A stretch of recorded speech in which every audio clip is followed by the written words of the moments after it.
let's start the show. Hey everyone, we need to have a talk. Don't worry, you're not in trouble. Take a deep breath.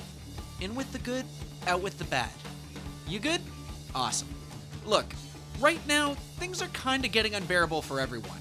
The cost of living vastly overshadows how much the average person earns, and it doesn't really seem like it's gonna get any better anytime soon. In between bouts of depression, I have had a nagging thought that has been clawing away at me. A phantom thief that will not leave me alone until I subsequently write a YouTube video about it. Will it be buried by the algorithm? Probably, but that's not the point. My point is this. Not only do I feel like we need to stop pre-ordering video games, we need to stop paying full price for them as well. If you live in America, you can see a new release title normally priced at $60. If you live in Canada, you're gonna see that at about $80. Both of these prices are before you throw taxes on it, which, once again, ouch. Normally, this is the point where someone might mention the fact that modern video games cost too much to make. That hypothetical person will then state, therefore, the price needs to change in order to reflect the costs that go into game development. If that statement were truly the case, I would be in agreement. However, it's an open secret that video games are a multi-billion-dollar industry. The massive amounts of money that are made by AAA game companies don't really go back into the development cycle. In order to give you a bare-bones picture, I'm going to have to paint with an incredibly broad brush here. The gaming industry primarily consists of three major groups: the developers, the marketers, and finally, the executives. The developers are people who are tied to the actual creation of the game. This category, of course, will include programmers, animators, designers, but I'm also willing to include writers, artists, composers, and voice actors. Basically, if you are involved in the actual creation of the game, you belong here. I'm also including game directors here. The marketers are basically your hype machine. They aren't really involved in the creation of the game, but serve a very important part of the release cycle. They do promotions, they're community leaders. If there's an award show, they might have a pre-rendered sneak peek, which most likely will look nothing like the final completed product, but I digress. This group can also make the external promotion material for art books, original soundtracks, and other merchandise. Basically, they get the word out, keep the fan base engaged, and get the merch made. Finally, at the top of the pile are the executive class. It pretty much speaks for itself, but here you have your CEOs and people whose sole job is not really to create, but to make sure the business grows financially. These people can allocate budgets that go towards development projects and find ways to boost profits. The executive class primarily answers to shareholders. These are people who invest into the company for the sole purpose of financial gain. It's important to know that the executive class, as well as shareholders, might not actually play video games. Their main goal is their own financial interest. This mindset can lead to many decisions that can hinder or sometimes even kill a potential game. There is no greater example of this than CD Projekt Red's release of Cyberpunk 2077, a game with such a disastrous launch that it tarnished the company's reputation and cratered their stock price. Also, expect a video on Cyberpunk 2077 in the future. I've got a lot to analyze. Summarizing my future Cyberpunk 2077 video, the game is actually good. I enjoyed the story and the emotional connection V has to the people who make up Night City. However, all of this is undercut by the fact that the game was rushed.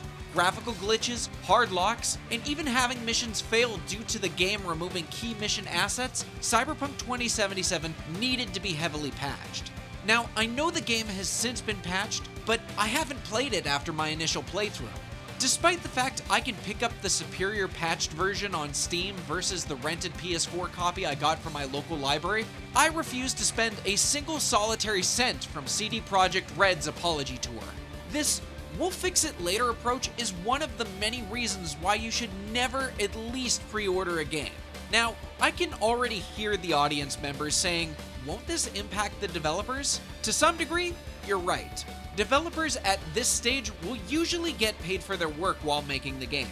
Everything post-production is most likely a small skeleton crew who might release patches or additional features, but a vast majority of the money is going to the executive class and the shareholders they serve. Even if the game does well, the executive class can still, and often does, penalize developers despite the fact they earned a profit, aka finished in the black. So why does this happen? In the case of Square Enix, whatever, has a reputation of having unrealistic sales figures. They will look at a property like Tomb Raider and consider it a failure despite the fact it sold 3.4 million copies within the span of its first month. Due to the fact that they have these unrealistic sales targets, Square Enix decided to sell off properties like Tomb Raider, Deus Ex, Thief, and many more. Hey, anybody remember when Activision Blizzard got into hot water when they decided to fire classic World of Warcraft co-lead Brian Birmingham? The reason they fired him? He didn't want to throw employees under the bus via rank and yank. The condensed version of this story is that the executives told him to get rid of some underperforming employees so that they could give more money to shareholders. Brian refused to throw his coworkers under the bus, and as a result, he lost his job for no logical reason besides corporate greed.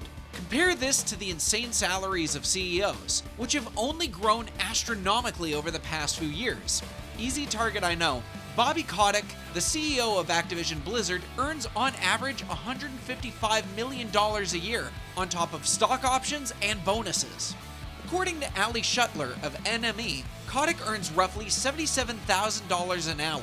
Compare this to stories from Business Insider's Ben Gilbert, whose 2020 article mentioned employees who had to skip meals in order to pay their rent. The money isn't going to the right people in AAA gaming. It's really a failure of management. A shift from something that started out as a creative passion got poisoned from within by business schools who don't really care about the damage they cause. They get their golden parachutes and have no qualms making things worse for everyone else. Hell, we haven't even covered microtransactions yet. Luckily, this is a fairly short video. So short, I'm surprised it's not on TikTok or YouTube Shorts. Anyway, microtransactions and DLC. It might seem like a long time ago, but I do remember what the gaming landscape was like before the creation of downloadable content and microtransactions. Games were a much more complete and enjoyable experience. Sure, the graphics were laughable compared to today's behemoths, but you could just immerse yourself in games like SSX3 or True Crime Streets of LA. Plus, the inclusion of cheat codes made it a fun experience for people who might have walked away from a game. Microtransactions started off really as just basic cosmetic features or assets that didn't really impact your gameplay experience. For example, things like Elder Scrolls Oblivion trying to sell you horse armor which provided no actual tactical benefit. Then it slowly started going downhill as games like Capcom's Dead Rising 2 Off the Record started selling aforementioned cheat codes as DLC. In the case of Batman Arkham City, developer Rocksteady had a story campaign where you primarily spend the game as the titular Batman. Inside the physical copies of the game contained a slip of paper which contained a code for secondary character Selina Kyle, aka Catwoman. Catwoman would work in tandem with Batman and have a separate story mode which pretty much encompasses a sizable chunk of the game. The major problem with this, though, was when I decided to pick up my copy of Batman Arkham City from my local GameStop, aka Electronic Boutique, the code that was supposed to come with my copy was accidentally left blank. As a result, Rocksteady sold me an incomplete experience. An incomplete experience that I never rectified. An incomplete experience which was done primarily because the executives wanted to cut down on people who would have bought used games, unfortunately stating that if you're poor, you're not entitled to the full experience. When DLC is done right, it has the potential to tell entirely new stories. It can add depth with a new campaign or experience totally different from the original game. As much as I currently dislike CD Projekt Red right now, what they did with The Witcher 3 DLC was fantastic. CD Projekt Red released 2 giant chapters away from the main story. New settings, new maps, new lore. Basically, it was an additional 20 and 10-hour campaigns as part of the Blood and Wine and Hearts of Stone DLCs.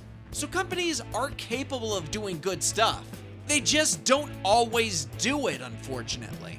Sometimes, a company might release a full-priced game that really should have been DLC instead.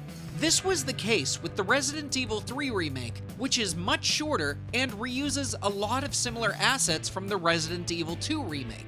This decision to release the Resident Evil 3 remake as a separate game is possibly because Capcom thought it would make them more money. I asked my producer Scott what he thought, and basically, he told me he didn't feel like it was a full game. I've heard similar complaints about Spider-Man Miles Morales, but I have yet to play these games to offer an opinion on them. What I can do though, is once again talk about the lie that video games are so expensive to make. Not all games do this, but there's a lot of games that are offered as a live service. These games can possess microtransactions that are used for a variety of reasons. If you play gacha games like Genshin Impact or Girls Frontline, you might be pressured into spending more money on purchases to get a certain character that's only available for a limited time. Notice how I say chances, as in there's no guarantee that you'll get them. You're quite honestly playing a slot machine hoping to get a payout. I should know, cause back when I played Girls Frontline, I really wanted the characters from the Valhalla crossover event. I did spend money, and I felt like shit for doing it. So as of this exact moment of me writing this sentence, I'm playing NBA 2K23 on my PlayStation 4, since it was free this month. Just like the last video I made on 2K20, the game drops you into the NBA incredibly underpowered. In your first year, you're going to get destroyed by the AI. So in order to counteract that, you might try to play online to get virtual currency to upgrade your character. As a result, everyone is going to treat you like garbage and outperform you. Feeling dejected, you might be pressured into spending real money for reducing the grind associated with the game, a thing that is constantly advertised to you. Let's talk about Crash Team Racing. Crash Team Racing is basically PlayStation's answer to Mario Kart, and many of my friends have warm nostalgic feelings for it. If you grew up with Crash Team Racing, odds are you got the remake as well. Unfortunately for players, the remake of Crash Team Racing contained microtransactions after the game was originally sold. You heard that right. After the major game reviewers published their work and gave them a glowing review score, Activision then added features to make the game worse and squeeze their audience out of money. Underhanded and borderline reprehensible behavior, but at this point, I'm not surprised. Arkane Studios, who are responsible for tightly controlled first-person story narratives like the Dishonored series, 2017's Prey, and Deathloop, were tasked with the unenviable job of creating Redfall.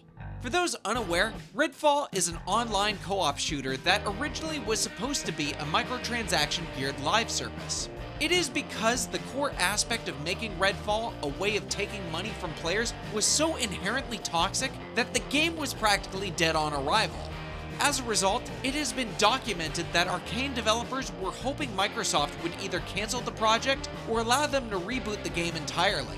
Yet much to the dismay of basically everyone involved in the project, no one stepped in. When developers are praying that they can either start from scratch or get the entire project canceled, you can tell we're off to a bad start. Recently, I started live streaming an indie game called Dave the Diver on this very channel.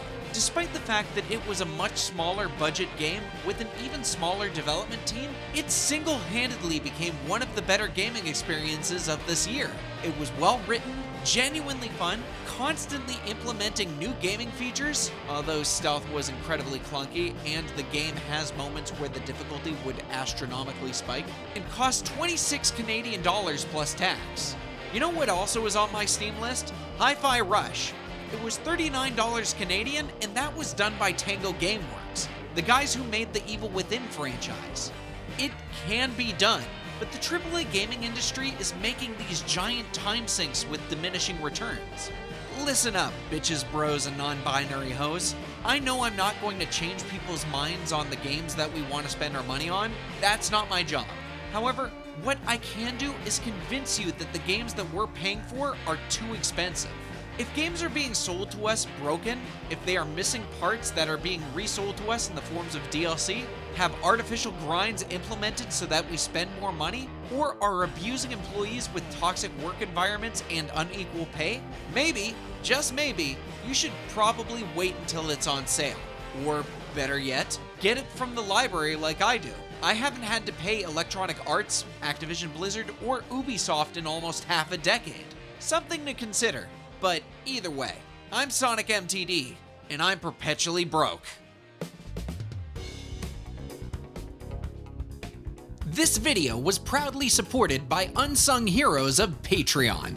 Hey there everybody, Matthew Tyler DeLeo, better known as Sonic MTD, saying thank you so much for catching my editorial on why we need to stop paying full price for games and what is going on with my hands.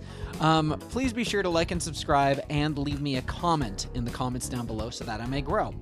If you look up here on this side of the webpage, up here is going to be whatever YouTube recommends that you want to watch, and down here is going to be a playlist of maybe one of my other series, such as In My Honest Opinion, or one-shots, or even my main series, Always Write Reviews. So if this is your first time seeing me, maybe you want to see more. But either way, I'm not going to bother you anymore. My name is Matthew Tyler DeLeo, better known as Sonic MTD. Arigato gozaimasu, and later days.